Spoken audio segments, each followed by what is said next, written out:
Python data science నుండి advanced ఏజెనెటిక్ AI వరకు latest technologies నేర్చుకోవడానికి వీక్యూబ్ సాఫ్ట్వేర్ సొల్యూషన్స్ ని సంప్రదించండి.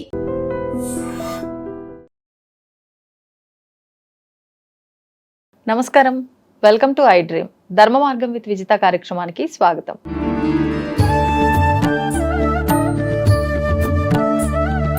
నమస్తే అమ్మా.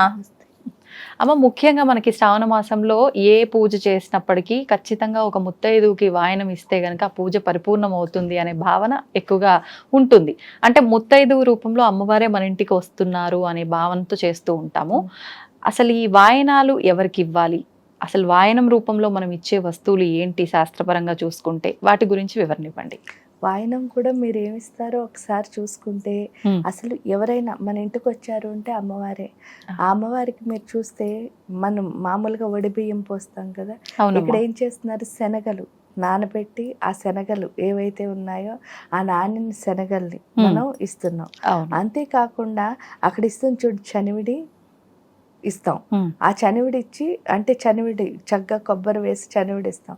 ఇంక పళ్ళు తాంబూలం, ఇంకా తర్వాత మన శక్తి కొద్దీ మనం ఏమి ఇవ్వగలిగితే అది ఆవిడకి సమర్పించుకుంటున్నాం. ఎందుకంటే దేవత మన ఇంటికి.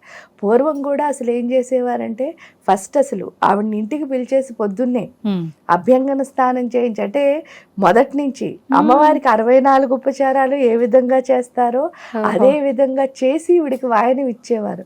ఇప్పుడు జరుగుతున్న కాలమాన పరిస్థితుల ప్రకారం అంత చేయడానికి వీళ్ళకి ఓపిక తక్కువ ఉన్నది, వాళ్ళకి తీసుకోవడానికి ఓపిక టైము, ఈ 2 ప్రాబ్లముల వల్ల చేయటం లేదు. కానీ లేకపోతే ఆ తర్వాత కాలంలో కూడా మొత్తం సున్నిపిండి అవన్నీ వాళ్ళ ఇంటికి ఇచ్చేవారు ముందు రోజు, ఎవరిని పిలిస్తే వాళ్ళకి. ఇంక ఇప్పుడు అది కూడా తగ్గింది. జస్ట్ వాయనానికి మాత్రం అది కూడా రావడం చాలా కష్టంగా ఉన్న రోజులు.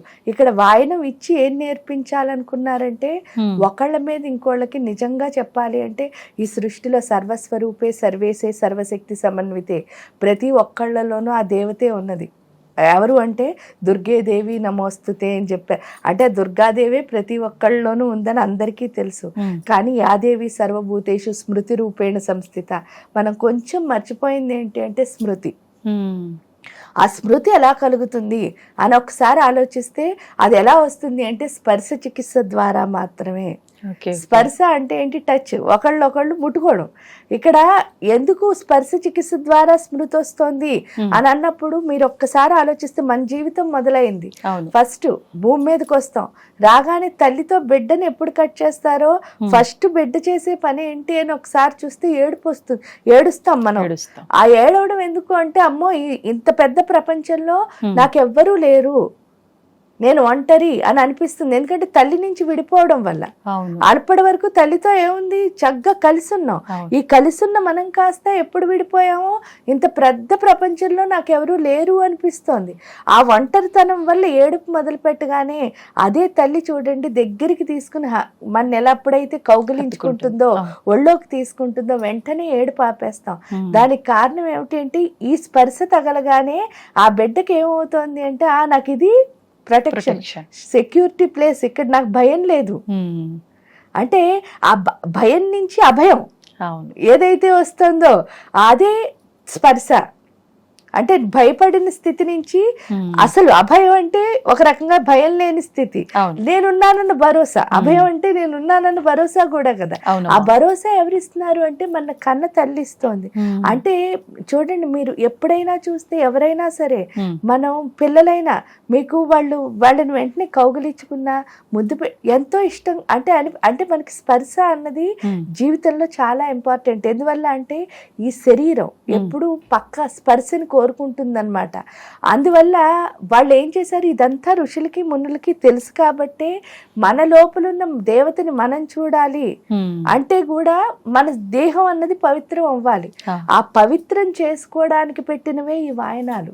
నిజం చెప్తే అంటే దేహాన్ని పవిత్రం చేయడం. ఊరికి చెప్తాం ఏంటంటే, శ్లోకం చదివినప్పుడు అందరూ బాగానే దేహో దేవాలయో ప్రోక్తో దేవో జీవో అన్ని శ్లోకాలు చదువుతాం, కానీ ఏది ఏం చేయట్లేదు, పాటించటంలే.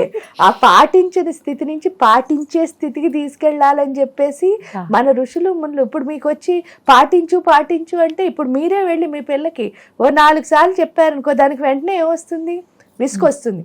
విసుకొచ్చి ఏంటమ్మా అలా తినేస్తున్నావు అని చెప్తుంది. చెప్తే మనసుకి బాధ, అయ్యో నేను చెప్తుంది రైటే కదా అని మీ మనసుకి బాధ కలుగుతుంది. కానీ దానికి ఏమనిపిస్తోంది, ప్రతి క్షణం ఇది నన్ను ఫ్రీగా ఉండనివ్వటంలే విసిగిస్తోంది అనిపిస్తుంది. అంటే ఇద్దరు బాధపడుతున్నారు, ఇందులో ఏ ఒక్కళ్ళు హ్యాపీగా లేవు. సో ఆ హ్యాపీనెస్ మనకి ఇవ్వాలి అంటే తప్పకుండా అంటే ఆ దేవత యొక్క స్పర్శ అన్నదాన్ని మనం ఫీల్ అవ్వాలి. ఆ దేవత స్పర్శ ఫీల్ అవ్వాలి అంటే ఈ శరీరం ఎప్పుడు ఎలా అంటే పవిత్రంగా మారాలి. ఎందుకంటే మనం తలుపు వేసేసుకున్నాం, ఇది ఎలా గోళ్ళ ఉంది, తలిపేసేసుకుని బయట ఉన్నవాళ్ళు లోపలికి రావాలని మీరు అనుకుంటున్నారు, లోపల ఉన్నవాడు బయటకు రావాలని అవతల వాళ్ళు అనుకుంటున్నారు. కానీ ఇద్దరు తలుపు తీస్తే కదా అంతే. అందుకనే ఇక్కడ చండీ చదివినప్పుడు కూడా వాళ్ళు ఫస్ట్ ఏం చెప్తున్నారు, కవచం. ఆ కవచంతో ఏం చేస్తున్నాం అంటే దేహాన్ని ఫస్ట్ అంటే ప్రతి దాన్ని స్ట్రెంగ్ అప్ చేసుకుంటున్నాం, ప్రతి రంధ్రాన్ని. అర్గళా స్తోత్రం అంటే ఆ గడి, అర్గళము అంటే ఏమిటి, గడియ అని అర్థం. అంటే నాకు నీకు మధ్య ఉన్న గడియని తీసేయాలి, అదే ఈగో. ఓకే, కీలకం అంటే ఏమిటి అంటే అది తీయడానికి ఒక్కి. అంటే ఇప్పుడు వచ్చేసి డైరెక్ట్ గా సపోజ్ చూడండి, ఏదో ఇద్దరికి మనస్పర్ధ వచ్చినప్పుడు వెంటనే మాట్లాడుకోవాలి అంటే కొంచెం టైం పడుతుందా పట్టదా? ఆ టైం ఏంటి అంటే నేను మాట్లాడితే మీరేమనుకుంటారో మీరు అంటే అంత దగ్గరికి వచ్చిన తర్వాత ఆ మనోభావంతో ఆగిపోతున్నాం. అవును అవును, ఆ మనలో ఉన్న భావాలు ఏవైతే ఉన్నాయో అవి తీసేసేది కీలకం. అంటే మొహమాటం ఏం లేదు, ఎవరు మాట్లాడినా పర్వాలేదు. ఇంతవరకు వచ్చాం కదా, ఇద్దరులో ఎవరో ఒకళ్ళు ఫస్ట్ స్టార్ట్ చేయాలి కదా. అది ఎవరు స్టార్ట్ చేస్తే ఏమిటి, ఆ తర్వాత ఇద్దరం హ్యాపీగా ఉంటాం. అది మనకు అర్థమయ్యేటట్టు చేసేది కీలకం.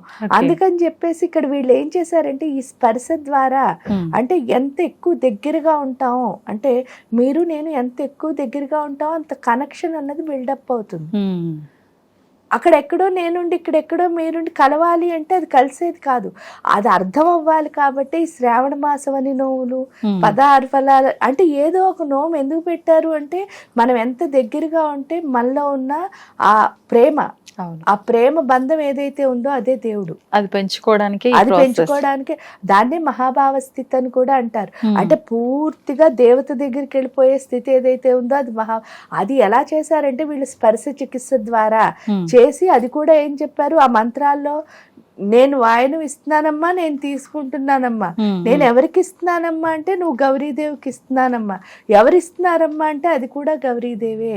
అవును, ఈవెన్ పెళ్ళైనప్పుడు కూడా పెళ్లి కొడుకుని పెళ్లి కూతుర్ని మీరు చూస్తే వాళ్ళు ఏమంటున్నావు, విష్ణుమూర్తి లక్ష్మీదేవి కింద కొలిచే చేస్తున్నావు.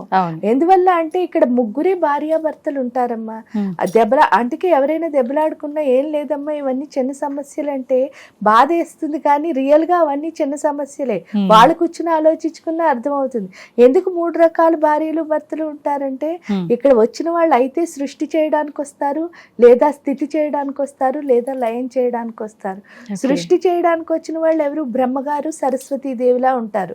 అంటే వాళ్ళ క్రియేషన్ బోల్డ్ అని క్రియేట్ చేస్తూ ఉంటారు కొత్త కొత్తవి. బ్రహ్మగారు అంటే చూడండి ఆయన పూర్తిగా రజోగుణ సంపన్నుడు, అమ్మవారు ఏంటి అంటే సత్వగుణ సంపన్నురాలు. ఆవిడ ఎప్పుడు చాలా కామ్ గా జ్ఞానంతో పూర్తిగా ఉంటుంది, దీనికి చిరాకు ఎక్కువ. ఈ రెండు కలిస్తేనే సృష్టి అవుతుంది, బ్యాలెన్స్ అవుతుంది.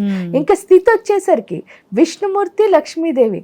విష్ణువుని చూడండి ఆయన తమో గుణం, అమ్మవారేంటి రజోగుణం. ఈయనేంటి చేయాలి, దుష్ట శిక్షణ శిష్ట రక్షణ అంటే 2 చేయాలి.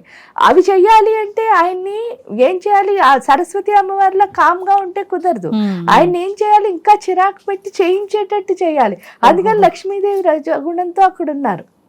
ఇక్కడికి వచ్చేసరికి లయకారకులు ఎవరు, శివుడు, పార్వతీ అమ్మవారు. శివయ్య ఏంటి అంటే సత్వగుణం, ఆయన ఏంటంటే దేన్నైనా ఆయనలో కలుపుకుని లయం, యాక్సెప్టెన్స్ అన్నది ఉన్నది. కానీ అమ్మవారు ఏం చేస్తుంది, ఏది మంచో దాన్ని కలుపుతుంది, ఏది చెడో అంటే అక్కడ తమో గుణం. మరి అలా ఇక్కడికి వచ్చిన భార్యాభర్తలు ప్రతి ఒక్కళ్ళు అలాగే ఉంటారు. అందుకని ఇద్దరు క్వాలిటీస్ ఎప్పుడు ఒకటవుతాయనుకోవడం చాలా తప్పు, అవదు అసలు. ఆ అవ్వని ఇద్దరు క్వాలిటీస్ ఒకేలా చేసుకుని వాళ్ళు ఎలా నడుపుతున్నారో సృష్టిని అలాగే మనం నడపడం నేర్చుకుంటే కనుక మనం వచ్చిన పర్పస్ ఆఫ్ లైఫ్ అన్నది అర్థమవుతుంది. అది అర్థం అవ్వాలనే ఈ వాయనాలు కానీ ఏవైనా మనకి పెట్టిన ప్రతి దాంట్లోంచి అవన్నీ మనకు అర్థం అవ్వాలని నేర్పినవే. పైగా స్త్రీలకే ఎక్కువ నోములు పెట్టడానికి కూడా రీజన్ ఏంటి అంటే ఒక స్త్రీ మారితే ఆ ఇల్లు మారుతుంది. ఎందుకంటే అమ్మకున్న లక్షణం ఏమిటి? వాయుతత్వం. అవును. ఈవిడ ఏం చేస్తుంది? అన్నిటినీ కనెక్ట్ చేయగలదు. అంటే ఇంట్లో ఉన్న ప్రతి ఒక్కడిని కోఆర్డినేట్ చేయగల శక్తి స్త్రీ. అందుకని ఈవిడలో మార్పు రావాలని అవి పెట్టారనమాట. ఆ విధంగా వాళ్ళు చెప్పినవి చెప్పినట్టు మనమేమి అనాలిసిస్ చేయకుండా వాళ్ళు ఇచ్చిన ప్రకారం మనం చేయగలిగితే తప్పకుండా వాళ్ళు కోరుకున్న మార్పు మన లోపల వస్తుంది. ఎందుకంటే ప్రతి చిన్న సింగిల్ ఎక్స్ప్లెయిన్ చేసి చెప్పడం కొన్నిసార్లు అవ్వదు. కాబట్టి వాళ్ళు ఇచ్చిన ప్రకారం మనం ఆ రూట్లో అంటే ఏం ఆలోచించకుండా కొంచెం భక్తిగా కనుక చేసి మనసు లగ్నం చేస్తే ఆ మార్పు ఎప్పుడైతే మనలో వస్తుందో మన ప్రపంచం మొత్తం ఎలా ఉంటుంది అంటే మన ఋషులు మునులు ఏ విధంగా అయితే ఆ సమయం నుంచి, ఎందుకంటే అప్పుడు చాలా గొప్పగా ఉండేవారు, అలా మనం మళ్ళీ మారే స్థితి అన్నది. అంటే మీరు ఏ పని చేస్తున్నారో అందులోనే ఋషిలా ఉండాలి. అవును. ఋషి అంటే ఏదో మంత్రాలు చేయడం, తపస్సు చేయడం, మీరు చేస్తున్న పనే మీరు తపస్సులా చేయాలి. ఎందుకు వచ్చిన గొడవరా అన్నట్టు చేయకూడదు. అది భక్తిగా చేయాలి, ఉండకూడదు. అది ఇష్టంగా చేయాలి. ఆ స్థితి ఎప్పుడు వస్తుంది అంటే మన పెద్దవాళ్ళు చెప్పిన ప్రకారం మనం నడుచుకుంటే చాలా వచ్చేస్తుంది. ఈ వ్రతాలు నోముల్లో కూడా మనకున్నది అదే, మనలో తెచ్చే మార్పు. అమ్మ, ఇప్పుడు ఒక చిన్న డౌట్, ఈ వాయనం తీసుకోవడము ఇవ్వటము ఇదంతా అంటే ఎవరైనా మనం ఎలాంటి స్థితిలో ఉన్నామో తెలీదు, అంటే కొన్ని మహిళలు అంటూ ఇలాంటివి ఉంటాయి, పీరియడ్స్ లో ఉండుంటారు, వాళ్ళు వాయనానికి పిలిచినప్పుడు మనం అట్లా వెళ్ళొచ్చా? ఒకవేళ పీరియడ్స్ వచ్చిన వాళ్ళు ఎన్ని రోజుల తర్వాత వాయనానికి వెళ్ళొచ్చు? వాయనానికి వెళ్ళొచ్చు అంటే మామూలుగా ఉపాసన విధానానికి వచ్చేసరికి తంత్రశాస్త్రం ప్రకారం వెళ్ళినా తప్పు లేదు. కానీ మిమ్మల్ని ఎవరు పిలిచారో ఆ ఇచ్చిన వాళ్ళ పద్ధతి ప్రకారం వాళ్ళకి చెప్పేసి వాళ్ళకు ఓకే అయితే మీరు హ్యాపీగా వెళ్ళొచ్చు. వాళ్ళు వద్దు అంటే మీరు మానేయచ్చు. మానేసినా కూడా 5వ రోజు తర్వాత లేదా 5వ రోజు నుంచి కూడా మనం వాయనానికి వెళ్ళడంలో తప్పులేదు. Okay okay. అంటే నార్మల్గా కొంతమంది ఈ విషయం పక్కన పెడితే భర్త లేని స్త్రీలు కూడా వాయనం తీసుకోవచ్చు, అంటే పసుపు కుంకుమలు వాళ్ళకి భర్తతో వచ్చినవి ఏమీ కాదు, కాకపోతే అవి కొన్ని కట్టుబాట్లలో ఆచరిస్తున్నారు కాబట్టి తీసుకోవాలని ఇవ్వాలని ఉంటే తీసుకోవచ్చు అంటారు. తప్పులేదంటారమ్మా? తప్పులేదు. ఇచ్చిన వాళ్ళ మనసు. ఇప్పుడు ఇచ్చేవాళ్ళు వాళ్ళకి ఇవ్వచ్చు అని వాళ్ళు హ్యాపీగా ఇస్తే తీసుకోవచ్చు. వాళ్ళకి ఇష్టం లేనప్పుడు మనం వెళ్ళి తీసుకోకూడదు. Okay okay. ఎందుకంటే వాళ్ళ అభిప్రాయం, వాళ్ళ సెంటిమెంట్, ప్రతి దాన్ని గౌరవించాలి సృష్టిలో. ఎందుకంటే ఒక దేవతకి ఒకటి నచ్చుతుంది, ఆ ప్రకారమే మనం వెళ్ళాలి తప్ప మన అభిప్రాయం ప్రకారం దేవతను నడవమని అడగకూడదు. కాబట్టి మనం ఇవ్వడానికి ఎవరైతే పిలిచారో వాళ్ళ యొక్క పద్ధతి ప్రకారం మనం ముందుకు వెళ్ళాలి. నాకు ఇది అని చెప్పినప్పుడు వాళ్ళకి ఓకే అనుకుంటే మనం అక్కడికి తప్పకుండా వెళ్ళాలి. కానీ దోషం ఏముండదా? ఇచ్చినా తీసుకుంటా అది ఏమిటి అని అంటే అసలు తప్పు కాదు. నిజం చెప్తే సువాసిని అర్చన ప్రీత శోభన శుద్ధ మానస. సువాసిని అంటే భర్త ఉన్న స్త్రీ అని కాదు, మంచి ఆలోచన ఉన్న స్త్రీ అని అర్థం. మంచి ఆలోచన. ఇప్పుడు చూడండి, చాలా మందికి భర్త ఉండరు కానీ వాళ్ళ ఇంట్లో అందరికీ తల్లో నాలుకలా ఉండి అందరి పనులు వాళ్లే చేస్తూ వాళ్ళు లేకపోతే ఇంకేం లేదు అనిపించేటట్టు ఎంతో మంచిగా ఉంటారు. అంటే వాళ్ళ మంచి మనసు ఏదైతే ఉందో అది. ఇప్పుడు చూడండి, కొంతమందికి పిల్లలు ఉండకపోతే చాలా మంది వాళ్ళతో ఏ పని చేయనివ్వరు. కానీ పిల్లలు ఎవరికి ఉండరు అన్నది మనకి తెలిసిందనుకోండి, అప్పుడు మనం అసలు ఆ పనే చెయ్యం. ఎందుకంటే రుణానుబంధ రూపేణ ఎప్పుడైనా మనకి పూర్వజన్మలో ఏమైనా రుణానుబంధాలు ఉండిపోతేనే ఈ జన్మలో వాళ్ళు పిల్లల కింద వస్తారు. మనకి ఆ రుణానుబంధమే లేదనుకోండి, పిల్లలు అంటే వీళ్ళంత ఫ్రీగా ఉన్నారనమాట. ఇప్పుడు మళ్ళీ తెచ్చుకోవడం, కానీ దానివల్ల ఎంతో బాధపడతారు చాలా మంది. బాధపడి చివరికి దేవుళ్ళకి మొక్కి వచ్చి వరకు ట్రై చేసి అది వచ్చిన తర్వాత అప్పుడు హ్యాపీ ఫీల్ అవుతారు. కానీ నిజంగా కూడా అది ఎంతో, అది కూడా మంచిదే. పిల్లలు పుట్టకపోవడం అంటే మంచిదంటే కాదు, పూర్వజన్మలో వాళ్ళకి రుణానుబంధాలు ఏమీ లేనప్పుడే ఈ జన్మలో పిల్లలు రారు అని అంటారు. మనం తప్పుగా తీసుకోవాల్సిన అవసరం లేదు, ఎవరు వాళ్ళని తప్పుగా అనాల్సిన అవసరం లేదు. కానీ ఎన్ని విమర్శలు వస్తే ఆ విమర్శలకు పాపం వీళ్ళు కూడా చాలా ఇబ్బంది పడతారు. ఇది కూడా ఒక కర్మేమో, ఈ రకంగా విమర్శలు పడ్డాం. ఓకే. ఇలా విమర్శించబడుతున్నారు అంటే వీళ్ళు గత జన్మలో ఎవరైనా విమర్శించి ఉండొచ్చేమో అలా అనుకోవచ్చు, లేదా ఈ జన్మలోనే వీళ్ళతో ఏదో చేసి ఉండొచ్చు. ఎందుకంటే ఆ జన్మలో వాళ్ళకి రుణానుబంధం లేదు, అవును, ఇక్కడ ఏదో చేసుకుని అయ్యి ఉండొచ్చు కదా. ఉండొచ్చు. ఓకే, ధన్యవాదాలమ్మా. And for more videos, Please subscribe to iDream. Please subscribe to iDream. Please subscribe iDream. And please subscribe to iDream. For more videos, subscribe to iDream. please like, share and subscribe to the channel. Congratulations, iDream. Subscribe to iDream. Subscribe to iDream. So subscribe to iDream Media. iDream ki iDream team andarki huge congratulations. Please subscribe iDream Media. Please subscribe to iDream. Subscribe iDream. Please subscribe to iDream. iDream అంటే నా కళల ఛానల్ను subscribe చేసుకున్న నోరు తిరుగుతలేదు, మీరైతే గంట గుర్తు కొట్టండి. For more such videos, please subscribe to iDream. Subscribe to iDream. Please subscribe to iDream. Please subscribe iDream Media. Please do subscribe to iDream. Please subscribe to iDream Media. For best entertainment and information, please subscribe iDream. And don't forget to subscribe to iDream.